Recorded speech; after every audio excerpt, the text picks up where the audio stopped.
ሰላም ጤና ይስጥልን በመላው ዓለም የምትገኙ የተወደዳችሁ የሮሃ ቲቪ ተከታታዮች የሚያዝያ 21 2018 ዓ.ም የምሽት ዜናዎችን ይዘንላችሁ ቀርበናል። በወሎ ግንባር የአገዛዙን ሰራዊት ድባቅ በመምታት ፋኖ ስትራቴጂክ ቦታዎችን ተቆጣጥሯል። ካድሬዎች ከተማዋን ጥለው እየሸሹ ነው። ዝርዝሩን ይዘናል። በኢትዮ ኤርትራ ድንበር ያለው ውጥረት ከፍተኛ ደረጃ ላይ መድረሱን ተከትሎ እንግሊዝ በኤርትራ ላይ አስቸኳይ የጉዞ እገዳ ጥላለች። በትግራይ ክልል ታዳጊዎችንና የቀድሞ ታጣቂዎችን ያካተተ አዲስ የጦርነት ዝግጅት መጀመሩን የጋዜጠኞች ጥናት አጋለጠ።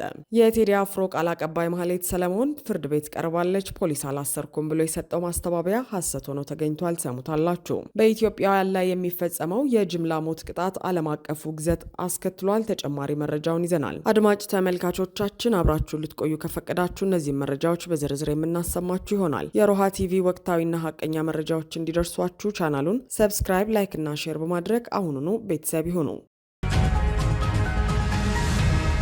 በወሎ ቀጠና የአገዛዙን ሰራዊት አይቀጡ ቅጣት በመቅጣትና የድሮንና የታንክ ጥቃቶችን በመመከት ፋኖ ስትራቴጂክ ቦታዎችን ተቆጣጠረ። የአማራ ፋኖ ሚኒሊክ እዝ በሰሜን ወሎና በዋግ ኽምራ ዞኖች ባደረጋቸው የተቀናጁና ስልታዊ ኦፕሬሽኖች በአገዛዙ ሰራዊት ላይ ከፍተኛ ሰብአዊና ቁሳዊ ኪሳራ በማድረስ አንጸባራቂ ድሎችን ማስመዝገቡ ተሰምቷል። ከሚኒሊክ እዝ ህዝብ ግንኙነት መምሪያ በደረሰው ዝርዝር መረጃ መሰረት በራያ ቆቦ ወረዳ ጮቢና አዩብ አዲስ ዓለም በር ተብሎ በሚጠራው ስትራቴጂክ ቀጠና የ102ኛ ኮር 12ኛ ክፍለ ጦር መካናይዝ የታገዘ የማጥቃት እርምጃ ወስዷል። ከማለዳው 12 ሰዓት ጀምሮ በተደረገው በዚህ ውጊያ የአገዛዙ ሰራዊት በድሮን በቢኤም በዙ 23 በመድፍና በታንክ የታጀበ መጠነ ሰፊ ማጥቃት ቢከፍትም አይበገሬዎቹ የአንደኛና የአራተኛ ሻለቃ የፋኖ አባላት ጥቃቱን በጀግንነት መክተዋል። በተለይም የአገዛዙን ሰራዊት በከፍተኛ ሁኔታ ሲያስጨንቅ የነበረው የጠላት ድሽቃ በወገን ሞርተር ሙሉ በሙሉ መውደሙ በጠላት ወገን ከፍተኛ ድንጋጤና ሽብር ፈጥሯል። በዚህም ሳቢያ የአገዛዙ ሰራዊት የሻምበል መሪውን ጨምሮ በርካታ ሙትና ቁስለኛ ጥሎ ወደ ንጉስ ጋሌና ጠዘጠዛ ምሽጎች እግሬ አውጪኝ በማለት ተበትኗል። በሌላ በኩል በዋግ ኽምራ ዞን ጋዝጊብላ ወረዳ የ303ኛ አሳምነው ኮር 14ኛ ክፍለ ጦር ባደረገው የተሳካ ኦፕሬሽን በአገዛዙ ሰራዊትና ካድሬዎች ላይ ታላቅ ድል ተጎናጽፏል። ከአስ ከተማ ተነስቶ ሬሽን ስንቅ በመጫን ይጓዝ የነበረውን የአገዛዙን ጦር ቅልጥም መስበሪያ በተባለ ስፍራ ደፈጣ በመያዝ ስንቁን ከጥቅም ውጭ ያደረጉት ፋኖች ሰራዊቱን በመደምሰስ ቀሪዎቹ ወደ መጡበት እንዲመለሱ አድርገዋል። በዚሁ ቀጥሎ በዋለው በጋዚብላ ወረዳ አስከተማ ቴክኒክና ሙያ አካባቢ በነበረው የብልጽግና ሚሊሻና ፖሊስ ላይ በተሰነዘረ ድንገተኛ ጥቃት ምሽጋቸው እንዲለቀቅ ተደርጓል። በዚህ ጥቃት የተደናገጡ የጋዝጊብላ ወረዳ ካድሬዎች ፋኖ ከተማዋን ሊቆጣጠር ነው በሚል ስጋት ሻንጣቸውን በመሰብሰብ ወደ ዞኑ መቀመጫ ሰቆጣ ከተማ መኮብለላቸው ተረጋግጧል።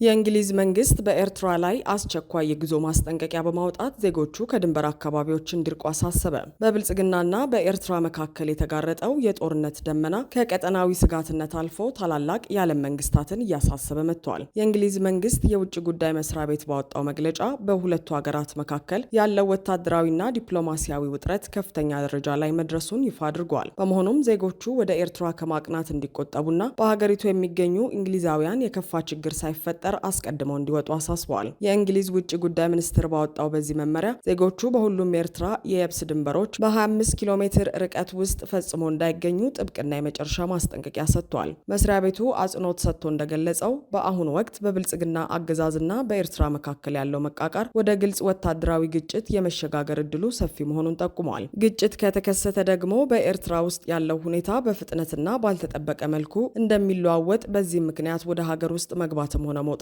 እንዲሁም የአየር በረራዎች ሙሉ በሙሉ ሊቋረጡ እንደሚችሉ አስታውቋል። የእንግሊዝ መንግስት ግጭት ቢከሰት ዜጎቹን የማስወጣት ወይም ፊት ለፊት የቆንስላ አገልግሎት የመስጠት አቅሙ እጅግ ሊገደብ እንደሚችልም በግልጽ አስፍሯል። በዚህም ምክንያት በኤርትራ የሚገኙ እንግሊዛውያን ጦርነቱ በድንገት ተቀስቅሶ መውጫ መንገዶች ሳይዘጉ በፊት አሁኑኑ በራሳቸው መንገድ የሚወጡበትን አማራጭ እንዲያመቻቹና ሀገሪቱን ለቀው እንዲወጡ መክሯል። በአስመራ የሚገኘው የእንግሊዝ ኤምባሲ ዲፕሎማቶች ከአስመራ ከተማ ውጭ ለመንቀሳቀስ ከኤርትራ መንግስት ፈቃድ የማይጠይቁ በመሆኑ ግጭት ባለባቸው የድንበር አካባቢዎች ለሚገኙ ዜጎች ምንም አይነት እርዳታ መስጠት እንደማይችል በመግለጫው ተመልክቷል። ይህ የእንግሊዝ መንግስት ያልተጠበቀ ውሳኔ ቀደም ሲል ሮሃ ቲቪ በድንበር አካባቢ ስላለው ግዙፍ የወታደራዊ ኃይል እንቅስቃሴ መዘገባው የሚታወስ ሲሆን የአብይ አህመድ አገዛዝ በሀገር ውስጥ ካለበት ወታደራዊ መሽመድመድና ህዝባዊ ተቃውሞ ትኩረት ለማስቀየር የከፈተው የጦርነት ነጋሪት ዓለም አቀፍ ማህበረሰቡን ትልቅ ስጋት ውስጥ የከተተና ቀጠናውን ወደማይቀለበስ ደም መፋሰስ እየገፋ መሆኑን የአውሮፓ ሀገራት በተጨባጭ እየተረዱት መሆኑን ያሳያል። የወታደራዊ ተንታኞች እንደሚሉት እንዲህ አይነት የጉዞ ማስጠንቀቂያዎች ከታላላቅ ሀገራት የሚወጡት ጦርነቱ ለመጀመር ጥቂት ጊዜያት ሲቀሩት በመሆኑ ሁኔታው እጅግ አሳሳቢ ደረጃ ላይ መድረሱን ያመለክታል።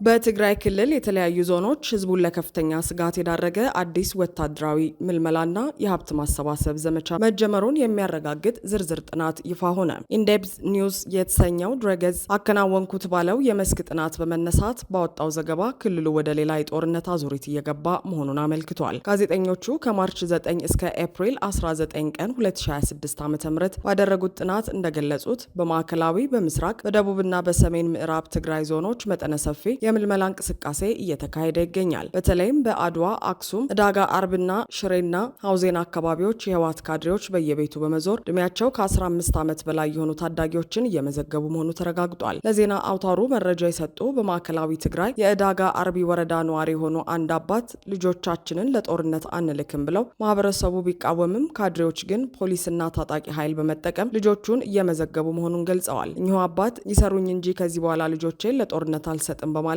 በክልሉ ያለውን ከፍተኛ የህዝብ ምሬትና ተቃውሞ አንጸባርቀዋል። በአፈሮም ወረዳም ነዋሪዎች እድሜያቸው ከ15 ዓመት በላይ የሆኑ ልጆቻቸው እንዲመዘገቡ ከመደረጉ ባለፈ ያንዳንዱ ነዋሪ 25 ኪሎ እህል፣ 500 ብር ምስርና እንቁላል እንዲያዋጣ በትዕዛዝ እየተጠየቀ መሆኑ ተገልጿል። አቅም ያላቸው ነዋሪዎች ልጆቻቸውን ከዚህ ጥሪ ለማዳን ልጆቻቸውን ከክልሉ እያወጡ መሆኑም ተጠቁሟል። ይህ አዲስ የምልመላ እንቅስቃሴ የቀድሞው የቲዲኤፍ አባላትንም ያካተተ መሆኑ ተሰምቷል። በአክሱም የሚገኙ የቀድሞ ታጣቂ እንደገለጹት በዲዲአር አማካኝነት የተሰናበቱ ኃይሎች በማማለልና በማስፈራራት ወደ ጦር ግንባር እንዲመለሱ ጥረት እየተደረገ ነው። የመንግስት ሰራተኛ የሆኑ የቀድሞ ተዋጊዎችም ወደ ወታደራዊ ክፍሎቻቸው እንዲመለሱ ከማዕከላዊ ዞን የህወሓት ጽሕፈት ቤት ትዕዛዝ መውረዱ ተጋልጧል። ይህ በትግራይ ክልል የታየው አዲስ የወታደራዊ ዝግጅት ቀደም ሲል የብልጽግና አገዛዝ በድንበር አካባቢ እያደረገ ስላለው የኃይል ክምችትና የጦርነት ቅስቀሳ ሲዘገብ የነበረውን መረጃ ይበልጥ አሳሳቢ ያደርገዋል። ብልጽግና የድምፃዊ ቴዲ አፍሮ ቃል አቀባይ ማህሌት ሰለሞንን አላሰርኩም ካለ በኋላ ፍርድ ቤት መቅረባቸው ታወቀ። የተወዳጁ ድምፃዊ ቴዎድሮስ ካሳሁን ወይም ቴዲ አፍሮ ቃል አቀባይ ማህሌት ሰለሞን እንዲሁም ሌሎች አብረዋት የታሰሩ ግለሰቦች ባለፈው አርብ ፍርድ ቤት ቀርበው ተጨማሪ የ14 ቀናት የምርመራ ጊዜ ተፈቅዶባቸዋል። የፌዴራል መጀመሪያ ደረጃ ፍርድ ቤት አራዳ ምድብ ችሎት ፖሊስ ምርመራ ለማጠናቀቅ ጊዜ ያስፈልገኛል በማለት ያቀረበውን ጥያቄ ተቀብሎ ታሳሪዎቹ በእስር እንዲቆዩ ወስኗል። ከቀናት በፊት ፌዴራል ፖሊስ ማንንም አላሰርኩም፣ ወሬው የምርጫ ሂደቱን ለማደናቀፍ የታለመ የሐሰት ፕሮፓጋንዳ ነው በማለት በይፋ መግለጫ መስጠቱ ይታወሳል። ይሁን እንጂ ፖሊስ በይፋ የካደውን እስር ፍርድ ቤት ይዞ መቅረቡ አገዛዙ የሕዝብን ስሜት ለማረጋጋትና ትኩረት ለማስቀየስ ማንኛውንም አይነት የሐሰት መረጃ ከመስጠት እንደማይመለስ አረጋግጧል። የሕግ ባለሙያዎች እንደሚሉት ፖሊስ ሰዎችን አስሮ ምርመራ አልጨረስኩም በሚል የጊዜ ቀጠሮ መጠየቅና ፍርድ ቤቶችም ያለምንም ተግዳሮት የፖሊስን ጥያቄ መቀበላቸው በሀገሪቱ የፍትህ ስርዓት ላይ ያለውን ጥልቅ ፖለቲካዊ ጣልቃ ገብነት ያሳያል። ማህሌት ሰለሞንና አብረዋት የታሰሩ ሰዎች የሀገር ደህንነትን የሚፈታተን ምን አይነት ውስብስብ ወንጀል ሰርተው ነው ፖሊስ እስካሁን ማስረጃ ማቅረብ አቅቶት ተጨማሪ 14 ቀናት የጠየቀው የሚለው አብይ ጥያቄ ሆኗል። ብዙዎች እንደሚገምቱት የቃል አቀባይዋ እስር በአርቲስት ቴዲ አፍሮና በደጋፊዎቹ ላይ ስነ ልቦናዊ ጫና ለመፍጠር የታለመ ነው ተብሏል። አገዛዙ በህዝብ ዘንድ ከፍተኛ ተቀባይነት ያላቸውን የጥበብ ሰዎች በቀጥታ ማጥቃት ባይችልም በወዳጆቻቸውና በቅርብ ረዳቶቻቸው በኩል በማሰርና በማስፈራራት ዝም ለማሰኘት የሚጠቀመው ስልት መሆኑ ተጠቁሟል። በሌላ በኩል ከእነዚህ ግለሰቦች መታሰር ጋር ተያይዞ በድምፃዊ ቴዎድሮስ ካሳሁን ዙሪያ በተለያዩ አቅጣጫዎች ሲነሱ የነበሩ ስጋቶች ቢኖሩም አርቲስቱ በአሁኑ ሰዓት በመኖሪያ ቤቱ በሰላም እንደሚገኝ ለማወቅ ተችሏል። በሳውዲ አረቢያ በኢትዮጵያ ላይ የሚፈጸመው የጅምላ ሞት ቅጣት ዓለም አቀፉ ተቋም ተቃወመ። በሳውዲ አረቢያ በሚገኙ ኢትዮጵያውያን ላይ እየተፈጸመ ያለው የጅምላ ሞት ቅጣት ስቃይና ኢሰብአዊ አያያዝ እጅግ አሳሳቢ ደረጃ ላይ መድረሱን የሰብአዊ መብት ተሟጋች ድርጅቶችና የተለያዩ የዜና ምንጮች በዝርዝር ይፋ አድርገዋል። የወጡ ዘገባዎች እንደሚያመለክቱት ታሳሪ ኢትዮጵያውያን በሳውዲ እስር ቤቶች ውስጥ ጠበቃ የማግኘት መብታቸው ከመታገዱ ባለፈ ለቤተሰቦቻቸው ቅድመ ማሳወቂያ ሳይሰጥ የግድያ ቅጣት እየተፈጸመባቸው ይገኛል። ይሆናል። ሂውማን ራይትስ ዎች የተሰኘው ዓለም አቀፍ የሰብአዊ መብት ተሟጋች ድርጅት የሳውዲ ባለስልጣናት ይህንን አሰቃቂ ግድያ በአስቸኳይ እንዲያቆሙና የሞት ፍርዶቹን ወደ ሌላ ቅጣት እንዲቀይሩ በድጋሚ ጥሪ አቅርበዋል። ድርጅቱ አክሎም ሕይወት ባላጠፉ ወንጀሎች ላይ የሞት ቅጣት መፈጸም ከዓለም አቀፍ የሕግ መመዘኛዎች ጋር የሚቃረን መሆኑን አጽንኦት ሰጥቷል። የድርጅቱ ተመራማሪ ናዲያ ሃርድማን በሰጡት መግለጫ የሳውዲ አረቢያ መጠነ ሰፊ የሞት ቅጣት መጠቀም የተከሳሾችን ፍትሐዊ የፍርድ ሂደት የማግኘት መብት ከመጣስ ጋር የተቆራኘ ነው በማለት የሞት ቅጣቱ ሙሉ በሙሉ ሊቀር እንደሚገባ አሳስበዋል። ይህ በእንዲህ እንዳለ የተዘገበው የጅምላ ሞት ፍርድ በሁለቱ ሀገራት የሁለትዮሽ ግንኙነት ላይ ከፍተኛ ጉዳት ሊያደርስ እንደሚችል ማስጠንቀቂያ ተሰጥቷል። የዘርፉ ተንታኞች እንደሚሉት አገዛዙ ለህገ ወጥ ስደት መሰረታዊ መንስኤ የሆኑትን እንደ ስራ አጥነትና ለመረጋጋት ያሉ ችግሮችን ከመፍታት ይልቅ በሀገር ውስጥ በከፈተው ጦርነት ዜጎችን ለስደት እየዳረገ መሆኑ ለችግሩ መባባስ ዋነኛ ምክንያት ሆኗል። አድማጭ ተመልካቾቻችን የሰዓቱ የሮሃ ቲቪ ዜናዎች የተከታተላችኋቸውን ይመስሉ ነበር። አብራችሁን ስለነበራችሁ ከልብ እናመሰግናለን። ሰላም።